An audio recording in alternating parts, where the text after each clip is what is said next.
In today's video, I'm going to cover the absolute first steps I take as a photography beginner. I've been shooting since 2012, which means I've made many mistakes along the way. So with what I know now, these are the first steps I would personally take to ensure fast improvement while cutting out the noise. Just a quick note on gear, because obviously we need gear to take photos. I'm going to assume for this video that you've already got your first camera, but a couple of notes just in case you haven't. Don't stress the decision too much. Come up with one camera body, one lens to get you started, and do not be afraid to buy used gear. You can almost guarantee that a photographer that has sold their gear to a website that grade it online based on the condition has looked after that item really well. If your budget allows, I would recommend going straight to a mirrorless camera just because DSLRs are slowly falling out of production, but there's nothing wrong with DSLR cameras if that's what your budget allows right now. You don't need 10 lenses, you don't need 20 filters. If there was anything I would spend my money on as a beginner, it would be a few extra memory cards and a few spare batteries. All right, so you've got your camera in hand, you're ready to go. The absolute first step I would personally take as a beginner photographer is to properly learn the exposure triangle. And I mean this when I say it. I've shot with photographers and worked with photographers in the past that were 5+ years deep into photography and had not yet took the time to properly learn the exposure triangle, so they were kind of guessing and hoping for the best with a lot of their images. And look, regardless of whether you go on to only use aperture priority on your camera or never take a long exposure in your life, the exposure triangle will still play a role in every single image you take, and it's because of that I recommend learning it well first, so you know if you need to, you have got complete control over the outcome of your images. And here's the thing, the exposure triangle is not just about taking a correctly exposed image, it's about having conscious creative control. You might be out there in the world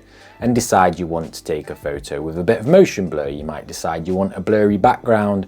You might decide you want to take a very bright photo even when it's low light. And if you don't know how to capture what you're seeing in your head, then your photos could end up falling flat, or like I said, you could just be guessing most of the time. Learning this early on means you'll be able to confidently adjust your settings with purpose, react to a wide array of different lighting conditions and subjects, and it will turn you into a confident photographer that can tackle a big range of different situations. The next 3 steps I would take are in no particular order because you can kind of dabble in all of them as time goes on, but these are definitely the next steps I would take to help build a strong photography foundation. Common advice for beginners is to go out and shoot in golden hour because it can help you take more pleasing images. And while that's not wrong advice, I just don't think it's the best advice. And I know it can be tempting to only go out in the best conditions, but if you do that, you're leaving an enormous amount of growth on the table. Obviously, this depends on where you are in the world, but if the window of golden hour is this big,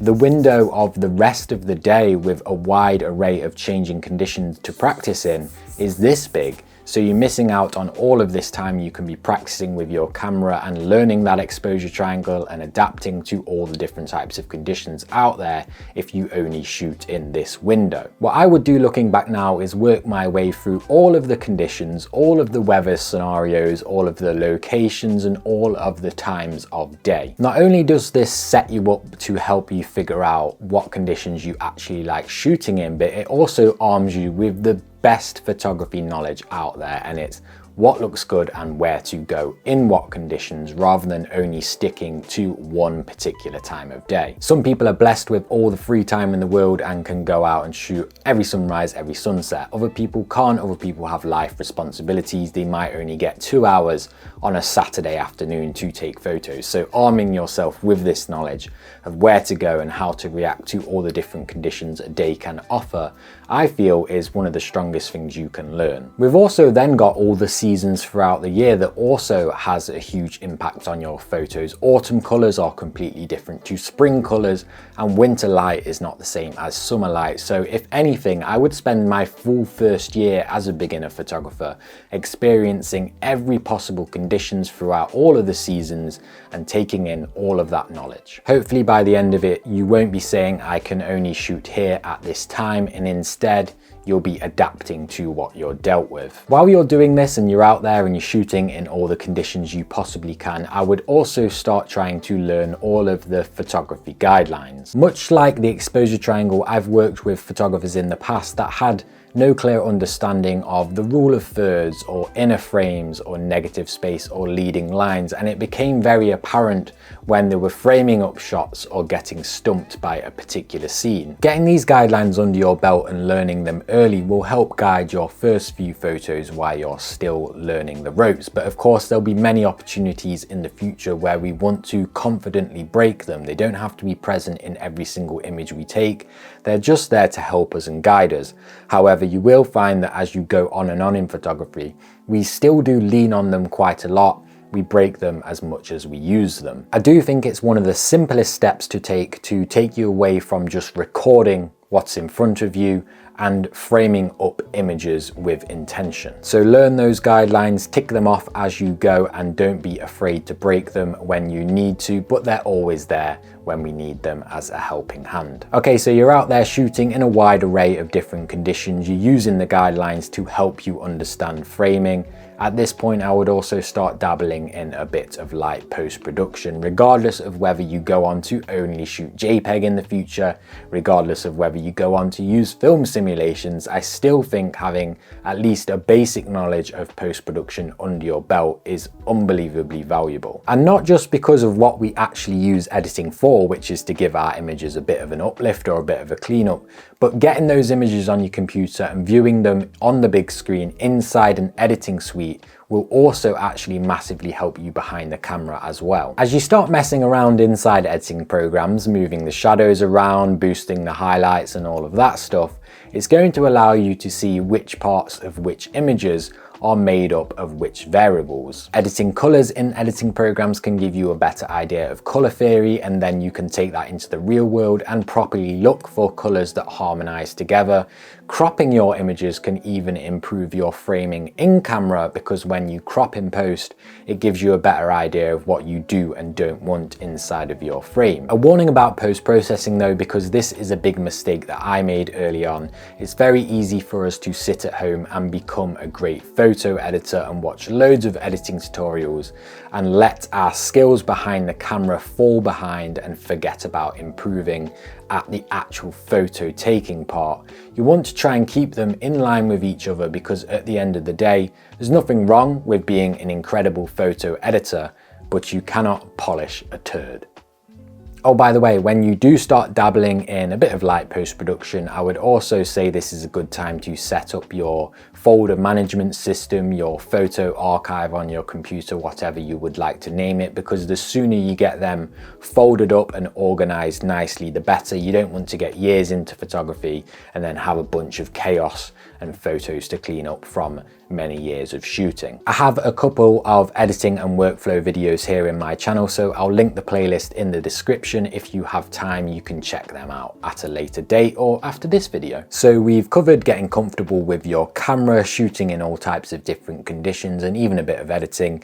And the next step is something that I think often gets overlooked and left out, but it's a vital piece of the puzzle, which is exposing yourself to great photography. And I'm talking about more than just mindlessly scrolling images on Instagram.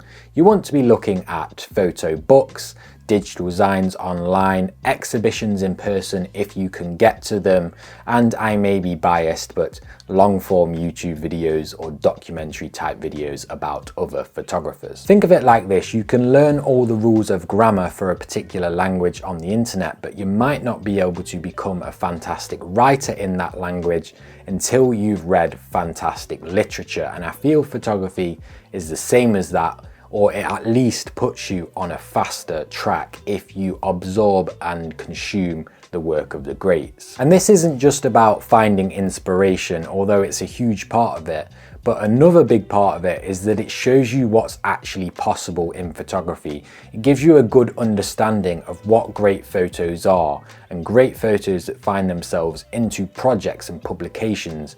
It allows you to see the benchmark of people that have made it in the world of photography, and that's very valuable. Personally, one of the biggest things I've got from looking through photo books is kind of immersing myself in styles or creative ways of photographers doing photography that I would have never thought about. This in turn helps you define what types of photography actually truly speaks to you, and that's what matters, because at the end of the day, photography is not just a technically correct image posted on Instagram, it's so much more than that. So you're out there exploring the world with your camera, you're building up some technical skills, you're editing your photos, and you're looking into work of fantastic photographers that have published projects. Now this is the problem, this is where beginners sometimes hit a wall.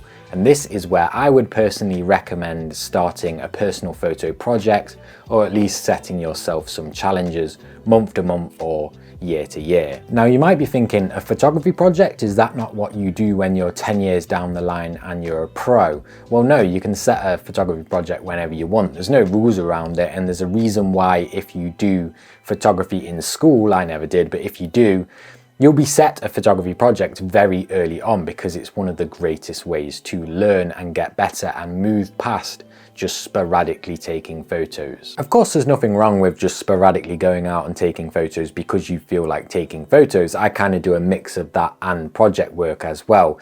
But setting yourself a project at this stage gives you a focus, it gives you a goal, it gives you the motivation to move through harder parts of photography. And you often find that when you've got a project on the go, you get all these webs spinning off the project that open your eyes to way more things. It's like a big door that opens, and all of a sudden you have more ideas for projects. You find a way of shooting, you find a bit of history, you find a new location because you're exploring it for the project. Not to mention, they give you a huge sense of accomplishment, which is something that can be quite hard to come by in photography. There's no scoreboard, there's no league in photography. Of course we can enter competitions, but that's not everybody's cup of tea.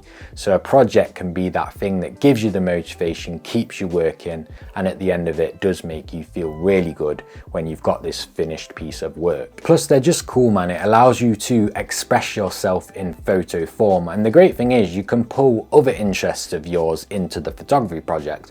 Maybe you're really into race car driving and you do a project on race car driving, and then you're combining two loves into one, and that's a win-win situation.